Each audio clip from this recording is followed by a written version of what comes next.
Buenas noches, doctora. ¿Se encuentra en sala? ¿Me confirma, por favor?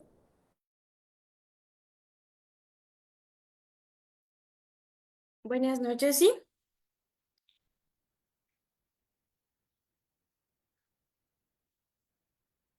Vamos a dar inicio. Buenas noches, estimados participantes. Les saluda María, asesora académica del Centro de Capacitación Internacional Público-Privado CIP. Agradecidos por su participación al diplomado de UPDATE, manejo clínico actualizado de parvovirus y distemper, con el módulo nanopartículas de plata para el tratamiento de parvovirus y distemper canino, que estará a cargo de la médico veterinaria María José Ruilova Reyes. Asimismo, para el buen desempeño de la médico, se les recomienda por favor mantener las cámaras y micrófonos apagados. Si tuvieran dudas o consultas, la doctora las estará absolviendo al final de esta ponencia. Del mismo modo, si desean adquirir la clase grabada más material de estudio más la certificación, estaré dejando mi número en el chat del Zoom. Buenas noches, médico veterinario María. Le doy paso a su ponencia.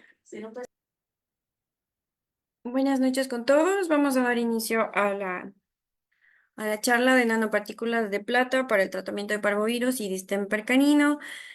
Voy a dar como un breve resumen tanto de la parvovirosis y del distemper y de ahí nos vamos a enfocar en cuanto al manejo de las nanopartículas.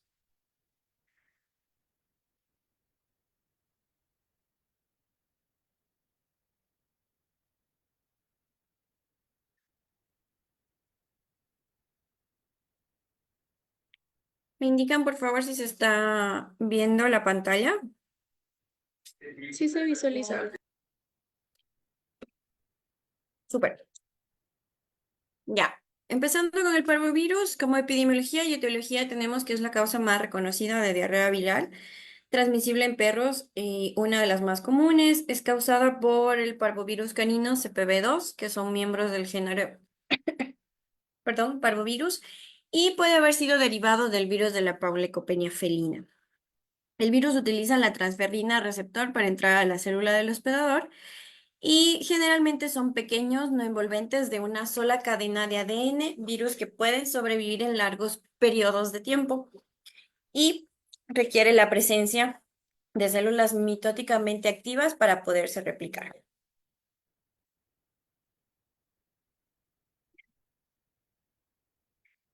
La patogenia es la transmisión por vía orofecal tras la exposición en vómitos o heces y permanencia en fomites.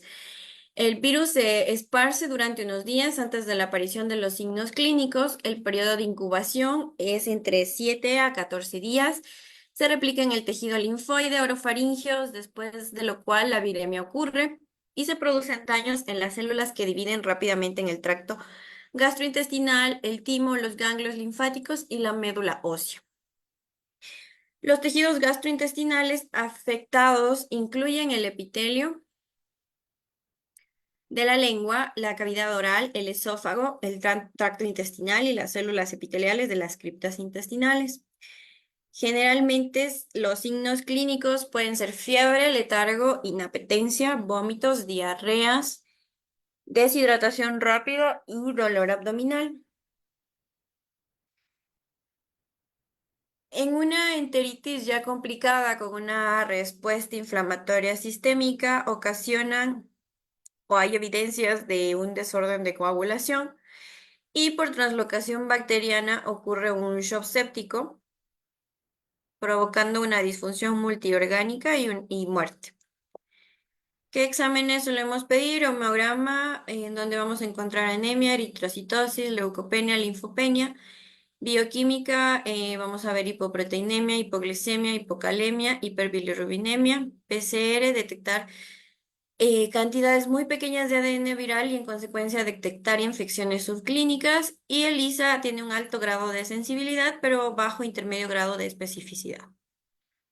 Soporte, el tratamiento en sí se basa en un soporte vital, antibióticos como infusiones continuas, antivirales, fluidoterapia, alimentación enteral.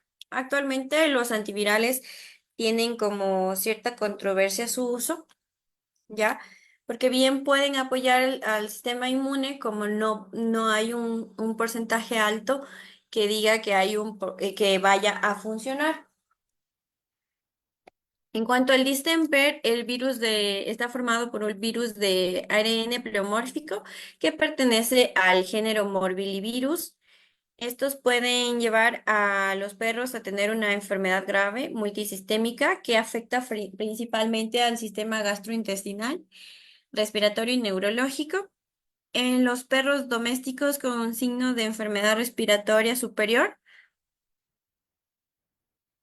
el que está asociado a la tos de la perrera, el moquillo es un importante diagnóstico diferencial. Puede imitar enteritis por parvovirus porque también se ve afectado el sistema gastrointestinal. Al menos en todo el mundo hay 8 linajes geográficos diferentes llamados genotipos que existen basados en el análisis de la secuencia del gen H.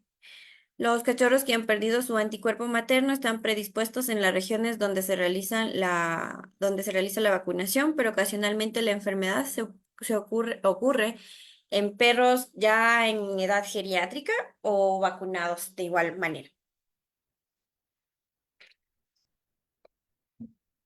El CDB es altamente contagioso y se propaga a través de núcleos de gotitas y transmisión de aerosoles de partículas grandes. Inicialmente infecta los monocitos dentro del tejido linfoide, en la parte superior de las vías respiratorias, las amígdalas, y se difunde posteriormente a través de los ganglios linfáticos y la sangre a todo el sistema retículo endotelial.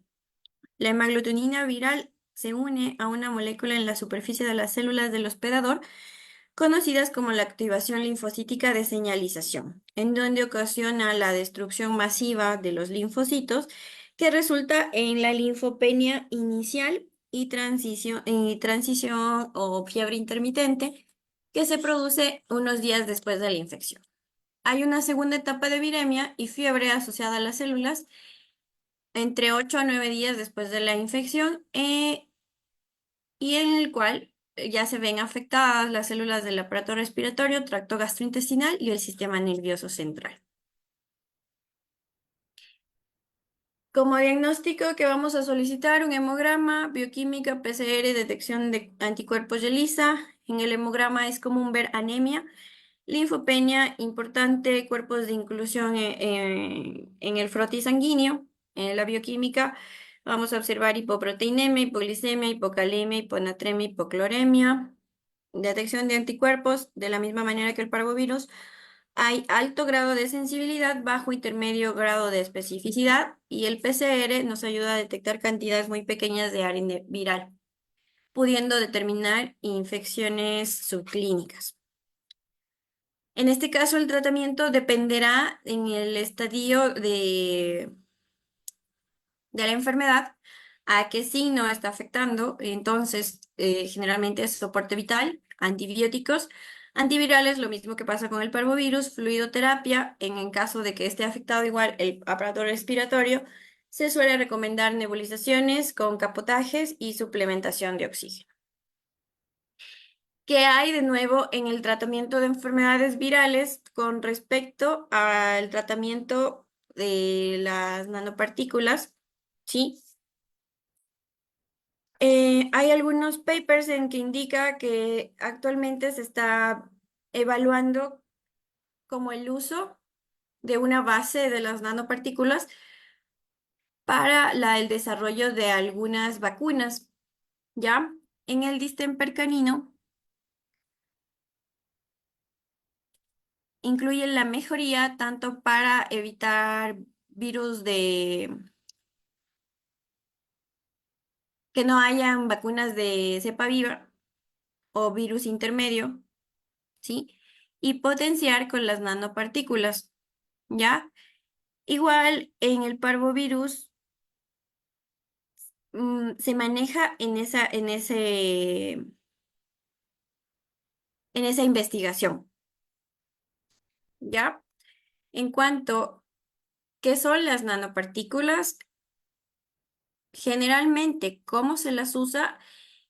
Es combinadas con antivirales. Los fármacos antivíricos se encapsulan con las nanopartículas y estas tienden a tener una vida larga en circulación y buenas características de carga del fármaco. Es decir, si tienen un tiempo de vida alto y también una vida media alta que puede alcanzar al sistema plasmático y ayudar al tratamiento.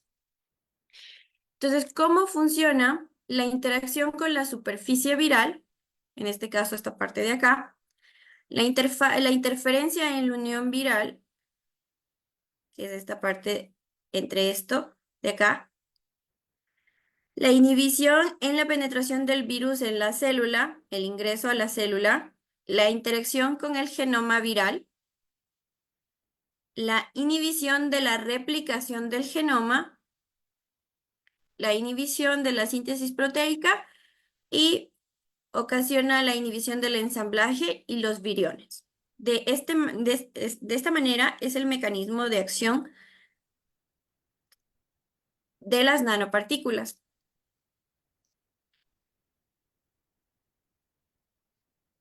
Entonces, finalmente, en la replicación viral, las moléculas de ARN silencian la expresión genética al facilitar la degradación de la transcripción del ARN. Cabe aclarar que hay muchas hipótesis con respecto al mecanismo de acción entre las en las nanopartículas de plata con el CDB y con el CPB. Sin embargo, todavía es un tema de investigación.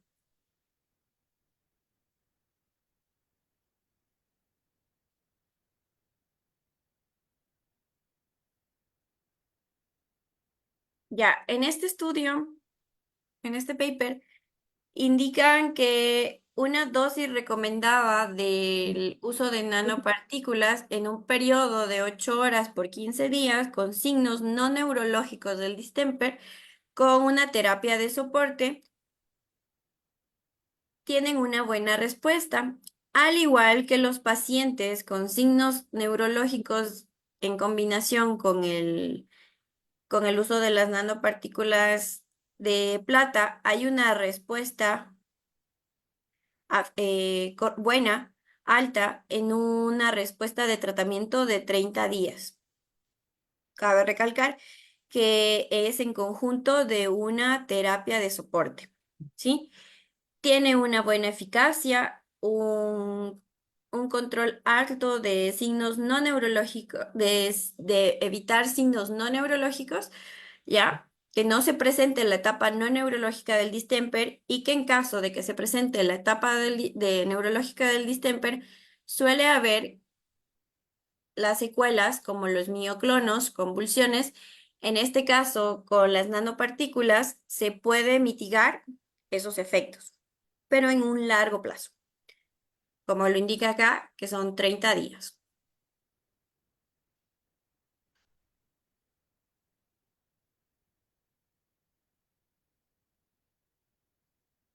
Este es uno de los primeros papers que son reportados sobre el uso significativo de las nanopartículas en los que algunos pacientes caninos fueron diagnosticados con distemper neurológico.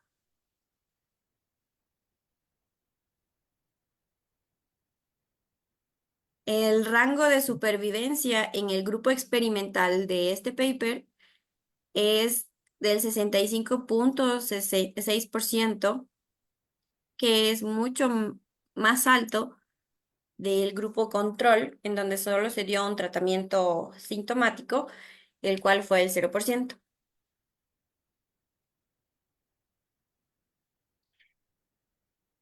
Actualmente está más estudiado el tratamiento de las nanopartículas con el distemper canino. Hay pocos estudios asociados al parvovirus, más bien solo lo estudian como, por ejemplo, para potenciar las vacunas, ¿ya? Pero no tanto como tratamiento, a excepción de un medicamento que ya voy a indicar al final, ¿sí? Y en este paper, que es de Latinoamérica, indica que como conclusión que las interacciones entre las nanopartículas de plata y el CDB dependen en gran parte del estado inmunológico del paciente, la virulencia de la cepa y las condiciones del medio ambiente que logran minimizar o mitigar los efectos de la enfermedad y la progresión de esta, ¿sí? Presentan las nanopartículas un sinfín de propiedades, principalmente antivirales, ya que evita diversos tipos de virus que puedan adherirse a la capa lipídica de las células, previniendo la maduración y reproducción de estas. Ya, incluso en etapas neurológicas tardías, logra disminuir sus efectos, dando lugar a un incremento en la calidad de vida de aquellos caninos que necesitan un tratamiento a largo plazo. ¿Sí? Es uno de los tratamientos alternativos más eficaces contra el distemper canino, por ende es necesario incluirlo a nivel mundial para mitigar su alta presentación y propagación de la enfermedad.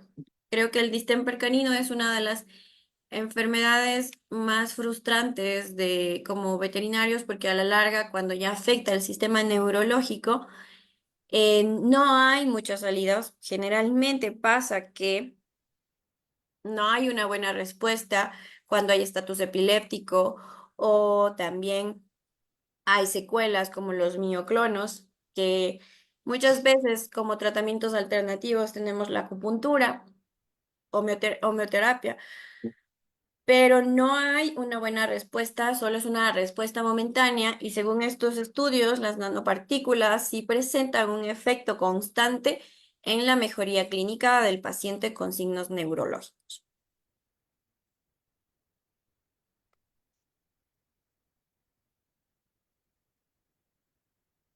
Ya, entonces acá está el NACPET, que es un producto mexicano, ¿sí?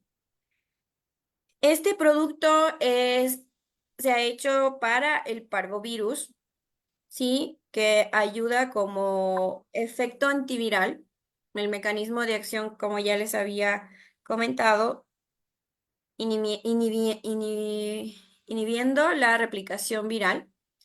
Entonces, ¿cómo se lo aplica? ¿Cuál es la dosis y modo de empleo? La vía es mediante vía oral.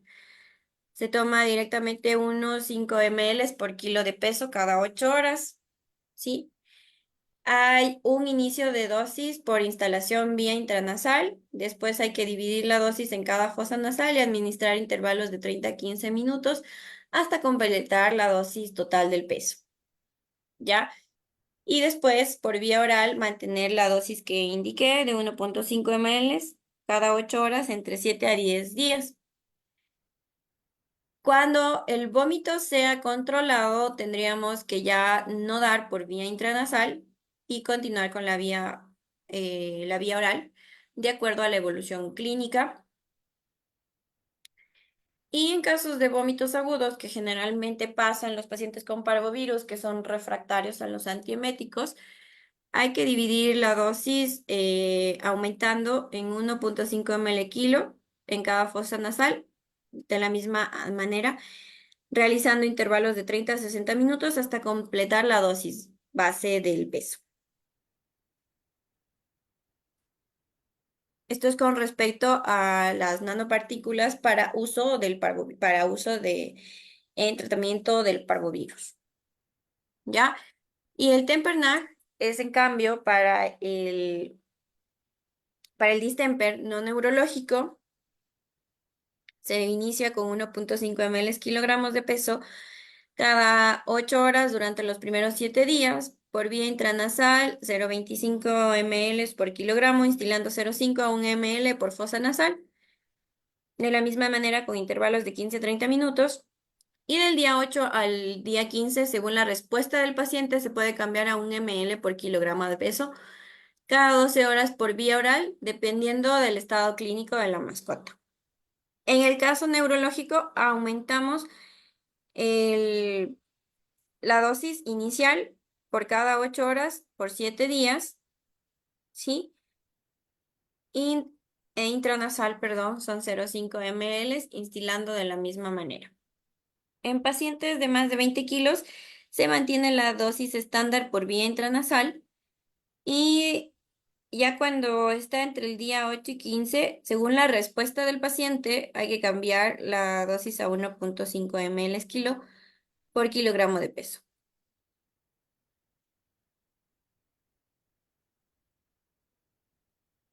Eso con los productos, estos productos así alrededor de Latinoamérica, no se ha visto, solo hay en México, más o menos tienen un costo de $45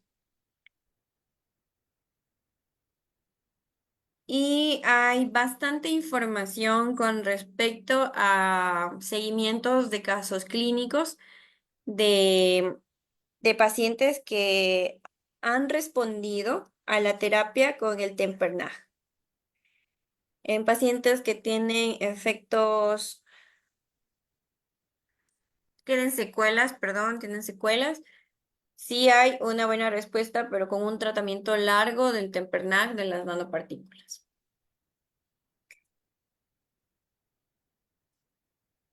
Eso sería dudas, preguntas que tengamos.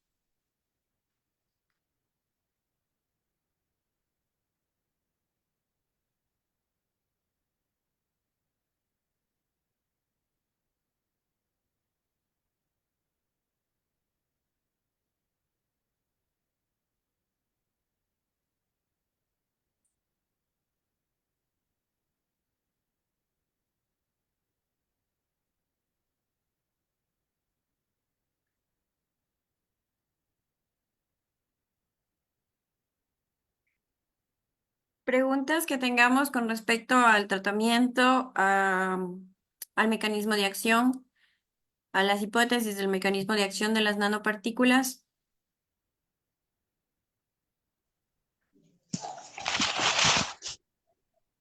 Doctora, buenas noches. Buenas noches. Disculpe, una consulta. A los caninos, para prevenir cuando nace, ¿de qué edad se puede vacunar contra parvovirus y distemper? A qué edad podría iniciar yo mi calendario de vacunación? Claro, cuando nace, ¿de qué edad se puede vacunar? Ya. El estado inicial para empezar el Ah, calendario de vacunas es a partir de los 45 días. Actualmente, según el último consenso, se trata de colocar vacunas de virus muerto en vez de virus atenuado.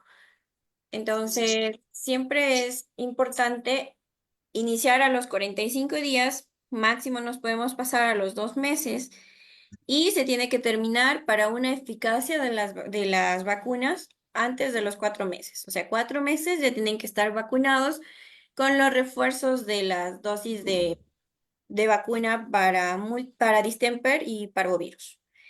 Hay una mayor efectividad si yo completo mi calendario de vacunas hasta los 4 meses. Si ya empiezo a retrasar la vacunación, hay un mayor fallo vaccinal.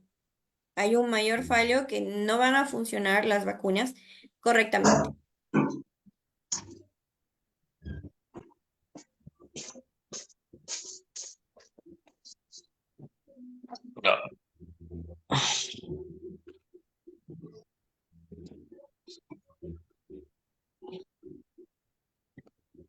doctora, disculpe, una consulta más.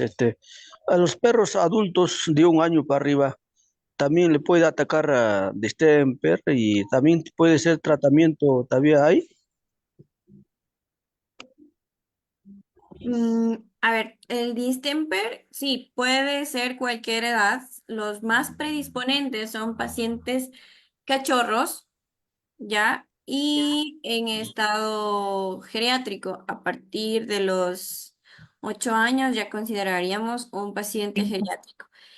Y si no hay como un seguimiento consecutivo de las vacunas, ¿sí? Hay propietarios como descuidados que no hacen como un seguimiento de su calendario de vacunación. Puede ocasionar un fallo vaccinal y pueden contagiarse de distemper. Y pacientes que tengan 3 años, 4 años, 5 años, no porque no son cachorros o están en un estadio de adultez geriátrica, no significa que no puedan ser contagiados. También se pueden ver contagiados de la enfermedad. Disculpe, una consulta más. Hay perros, no están vacunados, así crecieron, pasaron de un año, y eso, ¿qué tal el distemper lo ataca y se puede, todavía tiene tratamiento, esos perros, hay perros no están vacunados de un año para arriba, hay lugares, en la sierra, a lo menos. Mm, El distemper actualmente es una enfermedad que tiene un tratamiento paliativo sintomático, es decir, no hay un tratamiento curativo. Se puede tratar los signos clínicos, sin embargo, nada, no hay como una especificidad del tratamiento que yo voy a aplicar. Entonces, hay un alto porcentaje de mortalidad y morbilidad de esta enfermedad, mucho mayor si los pacientes no están vacunados, porque recordemos que las vacunas no son 100% protectivas, ¿ya? Son solo que nos ayudan a que no haya una presentación total del virus, como una protección, pero no al 100%. Entonces, si no hay un estado, un calendario de vacunas actualizado, no se vacunan al paciente, es muy probable que la enfermedad avance mucho más rápido. Y por más que yo quiera hacer los tratamientos, puedan que los tratamientos no funcionen al 100%.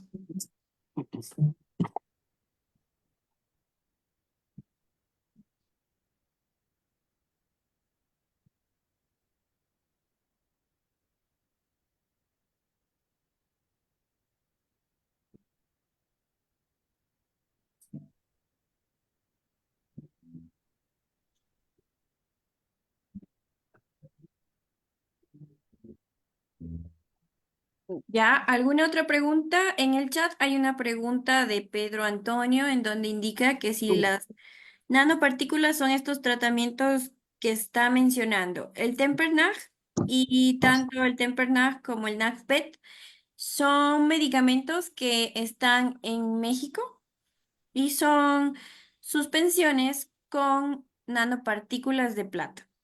Entonces, sí, son los tratamientos realizados y esta es la presentación. Y en esta parte de acá está colocado cómo se debe dar el tratamiento.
Hay otra pregunta. Ya, otros tratamientos, indica Pedro Chura, otros tratamientos sintomáticos se puede aplicar como alternativa para distemper y parvo. Sí, hay tratamientos sintomáticos para el parvovirus. Generalmente usamos antibióticos por translocación bacteriana,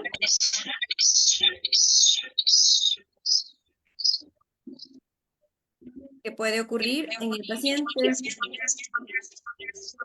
La fluidoterapia es bastante importante. El manejo del dolor, generalmente son pacientes que tienen mucho dolor abdominal porque hay una distensión abdominal marcada y también hay ilio moderado, es decir, no hay movimientos intestinales, no hay movimientos gastrointestinales. Son pacientes que tienen el estómago con un patrón líquido total que ocasionan una inflamación y la distensión abdominal. Es por eso que estos pacientes no tenemos que iniciar totalmente con la alimentación en todas sus kilocalorías. Hay que iniciar siempre con el primer tercio de la ración de las kilocalorías y generalmente evaluar tolerancia alimentaria, porque lo que más dificultad hay es con respecto a los vómitos refractarios que no responden a un antiemético sencillo. Entonces, hay veces pacientes que necesitan o requieren más de 2 antieméticos. Entonces, para esto siempre es importante la alimentación temprana enteral para el cachorro afectado por parvovirus o distemper en fase gastrointestinal, pero, pero siempre evaluar tolerancia con dieta líquida, ¿ya? Hasta que de a poco se vaya regulando la motilidad intestinal. También hay que hacer reposición de potasio por las pérdidas electrolíticas que ocasionan tanto los vómitos y las diarreas, ¿sí? Y sí, el parvovirus, generalmente un signo clínico es la melena. La melena es diarreas con sangre, sugerentes de intestino delgado en su mayor parte.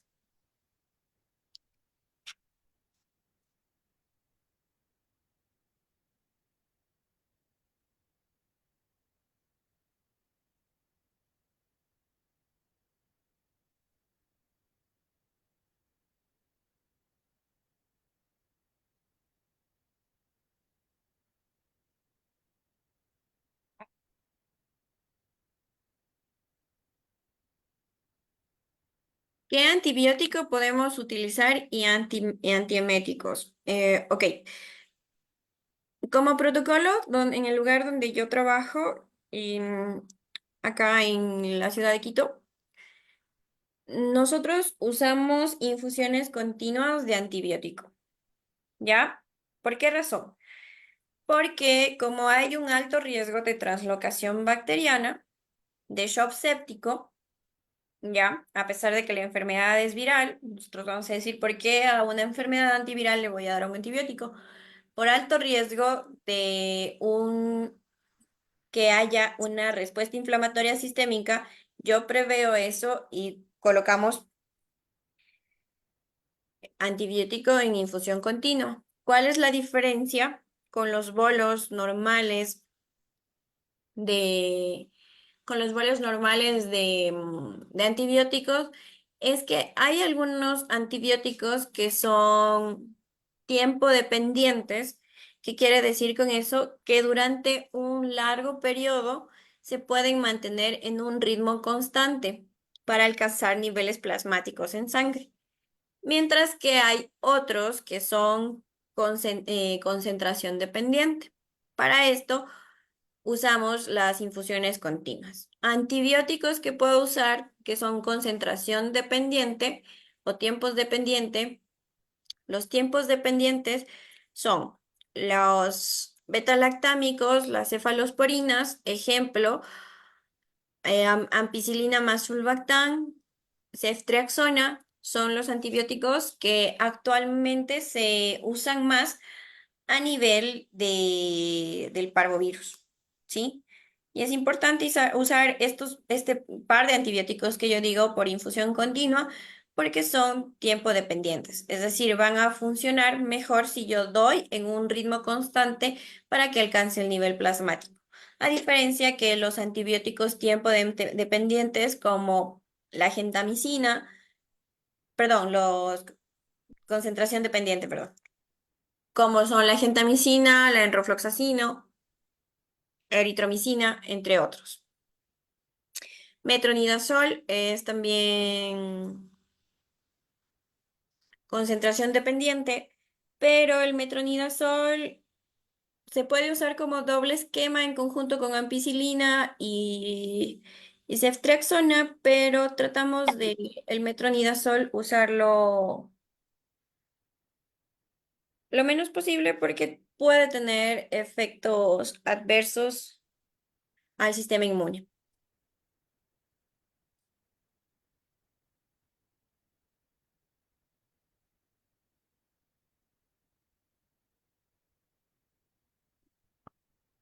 Ay, los antieméticos, perdón, no había respondido esto. Eh, Hay el maropitán, que es la Serenia, que se usa 1 miligramo kilo una vez al día, 2 miligramos kilo una vez al día oral, ya cuando se haya controlado los vómitos. El, el ondansetron también es un antiemético que se usa de manera cuando ya los antieméticos de uso de primera línea no han tenido una buena respuesta. Entonces son como es una terapia de rescate cuando ya los vómitos son refractarios. La dosis del ondansetron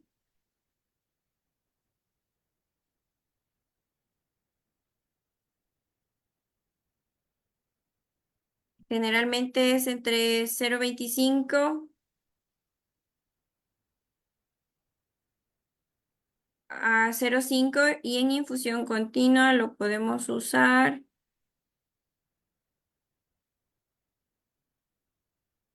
Ondansetron. Lo podemos usar entre 0,5 miligramos kilo hora, no mayor a 5 horas. En distemper, ¿qué antibiótico podemos usar? Dependiendo de la fase de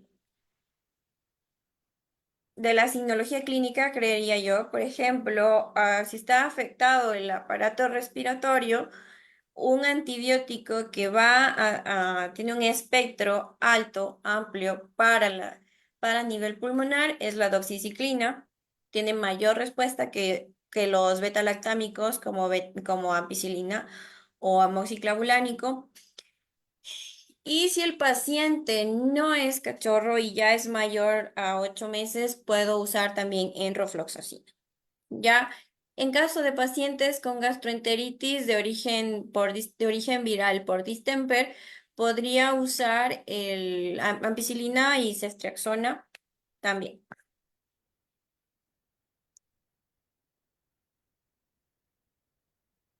Dice Renchi del Castillo levantó la mano.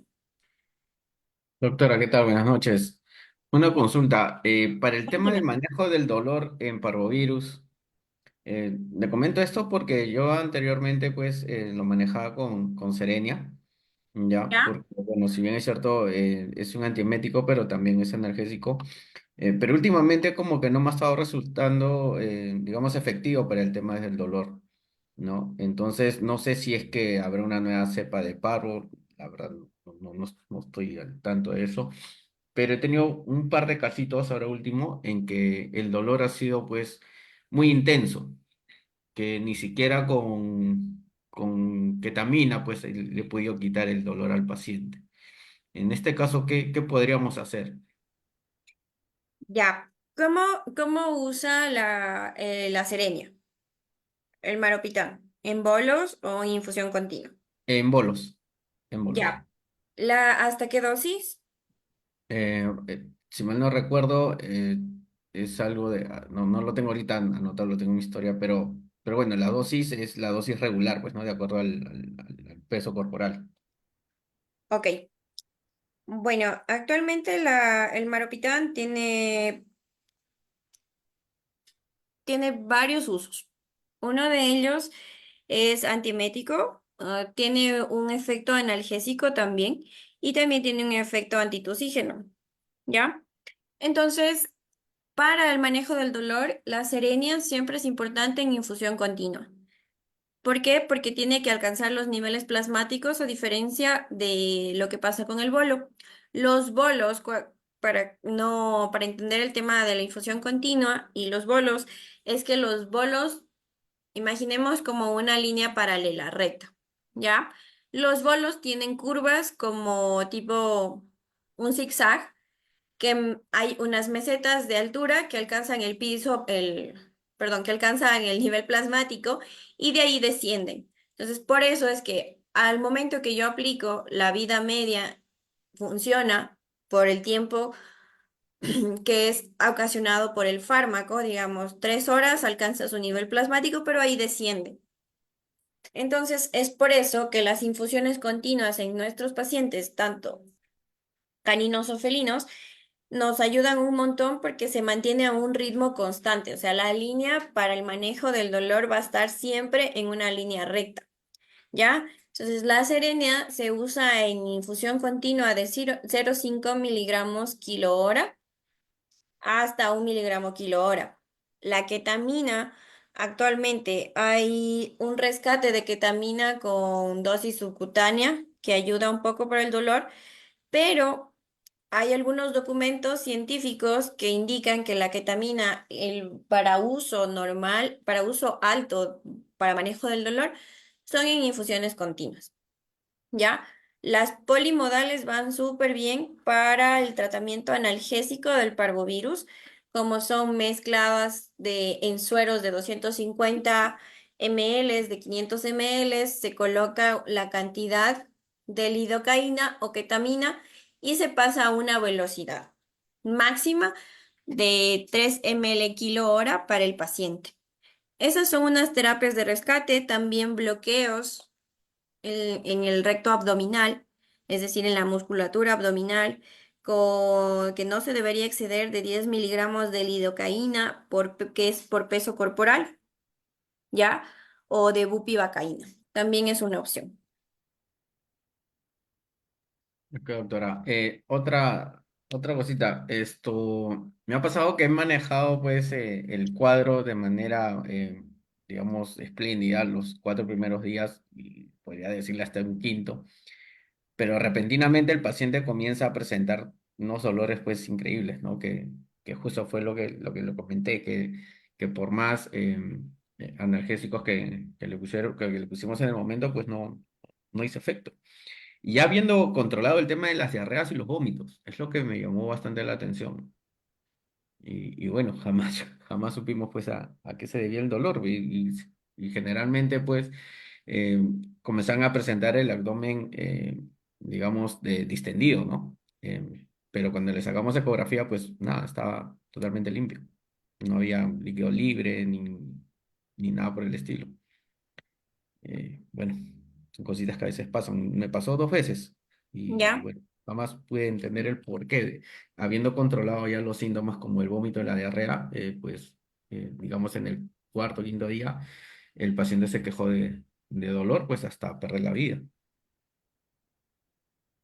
Eh, Pasa mucho con respecto a que ya, a pesar de que hayamos disminuido los signos clínicos, ya hay una respuesta inflamatoria sistémica que lamentablemente no se la puede controlar. Y si no hacemos como, por decir, un diagnóstico oportuno o temprano de signos que me indican el paciente ya está con una respuesta inflamatoria y si yo no doy todo lo posible, se va a descompensar. Ya, por más que controlemos las diarreas, los vómitos, tenemos que pensar que también hay un déficit electrolítico, ya, que no va a ocasionar una motilidad normal en intestino ni en el estómago. Entonces, por eso es que hay dolor que no se ve, que no responde por decir, a bolos comunes, a tratamientos orales, perdón, endovenosos en bolos. Por eso es lo importante de manejar infusiones continuas, que la verdad van súper bien.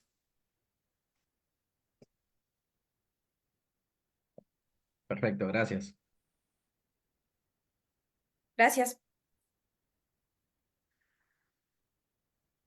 Aquí dice Óscar Espinosa para caso de distemper. No entiendo la pregunta, no sé si podemos ser un poquito más específicos.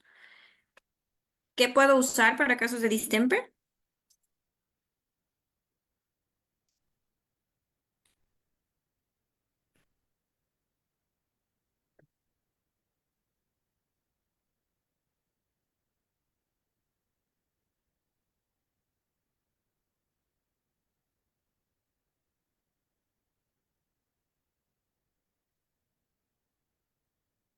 Bueno, para casos de distemper yo creería que depende mucho de la fase en que estemos. Por ejemplo, si hay fase neurológica y en pacientes con distemper que son cachorros, hay estatus epiléptico. ¿Qué quiero decir con eso? Que no dejan de convulsionar a pesar de que yo ponga un anticonvulsivante común.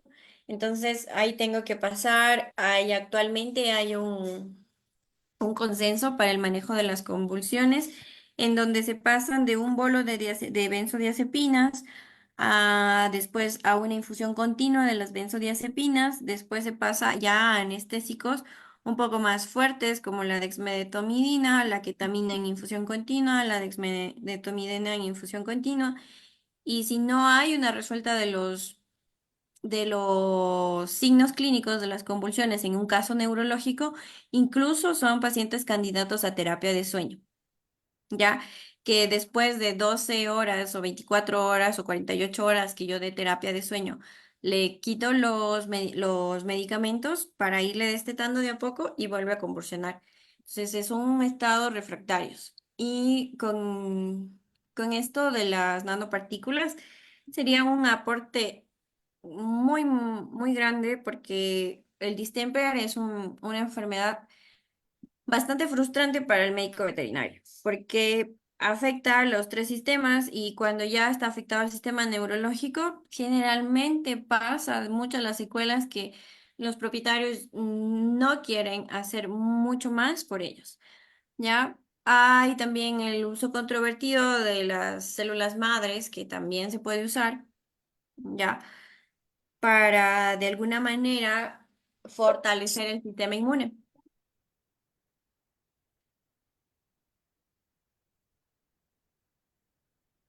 Eso, y en la parte respiratoria, soporte vital, oxigenoterapia, las nebulizaciones son bastante importantes. Hacer el copotaje, que es el CUPESH, que es fisioterapia para la parte respiratoria. Y en la parte gastrointestinal, lo que ya hemos conversado, antibióticos, soporte vital, manejo del dolor, probióticos. Probióticos.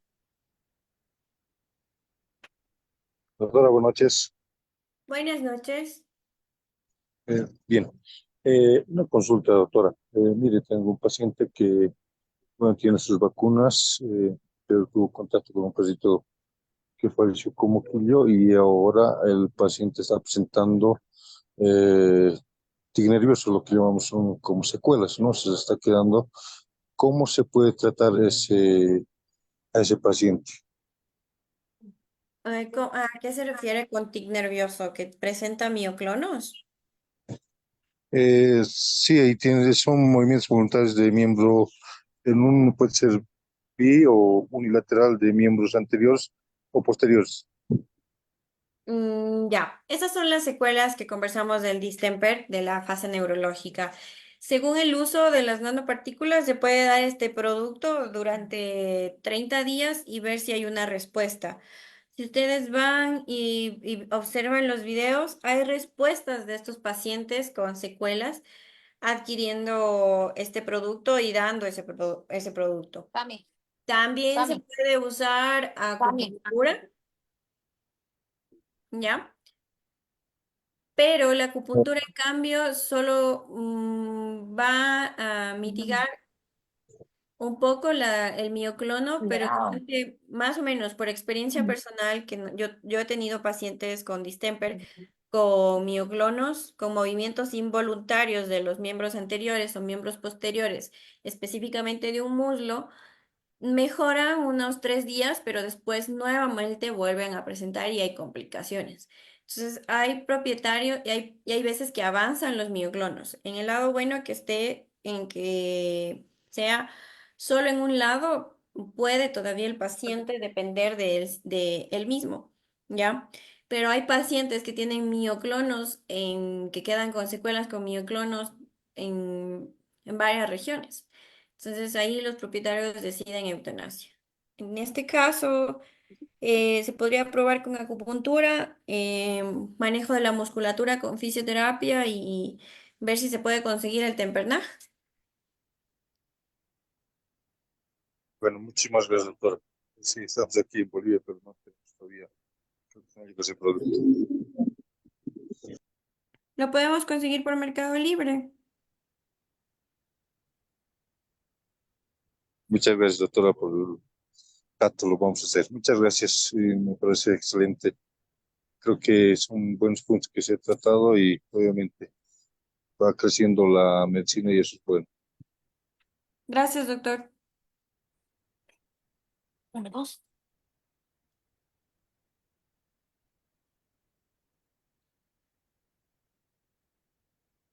¿Alguna otra pregunta? Sí, doctora, disculpe.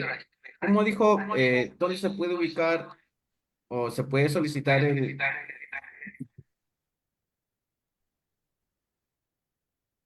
Se perdió el audio.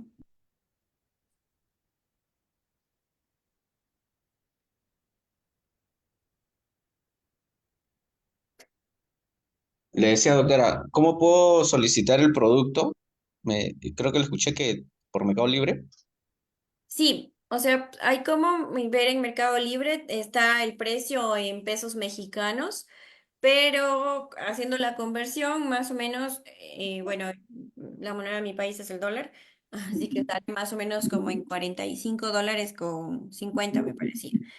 Ahí habría que solicitar para ver si se puede hacer la conversión con pesos peruanos, con el sol, perdón.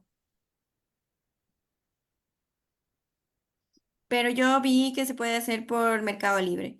En una charla anterior que tuvimos del mismo tema, hablaba un compañero de Centroamérica que él había conseguido desde México, había transportado los medicamentos y conversaba de, bueno, él estaba un poco dudoso con respecto a la dosis, pero que sí le ha ido Ya, un poco, un poco mejor con el tratamiento en casos de parvovirus. ya.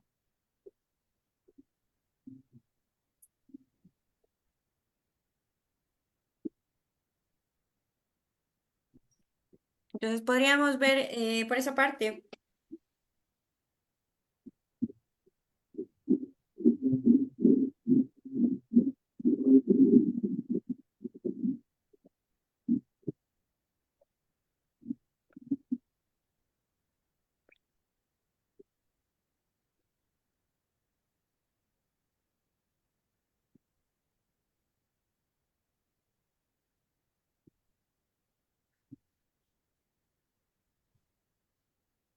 ¿Alguna otra pregunta?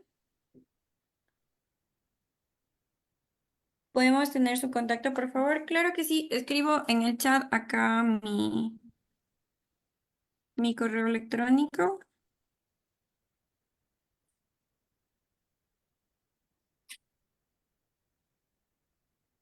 Y pueden tener mi contacto de WhatsApp. No hay ningún problema.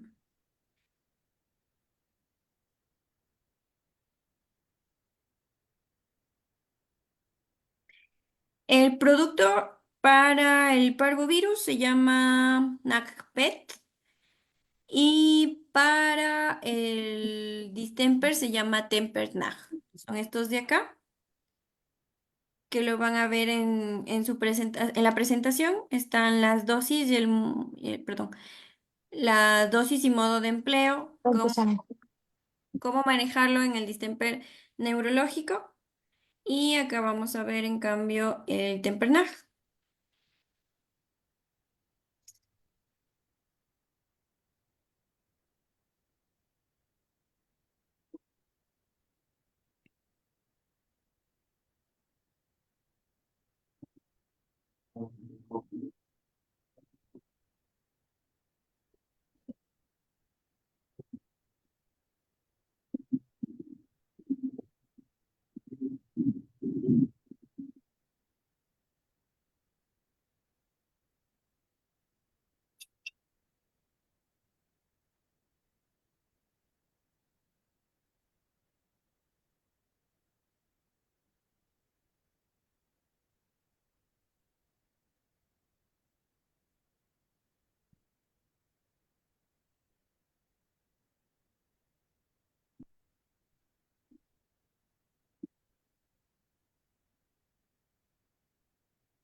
Listo, doctores, les agradezco su participación. Cualquier novedad está en mi correo y mi número de teléfono. Si necesitan alguna duda o apoyo en algún tratamiento, estoy a las órdenes. ¿Sí?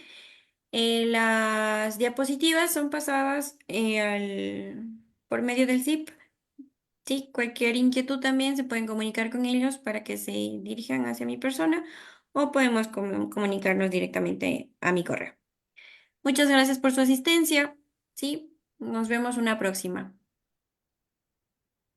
Gracias, gracias, doctora. Buenas noches. Gracias.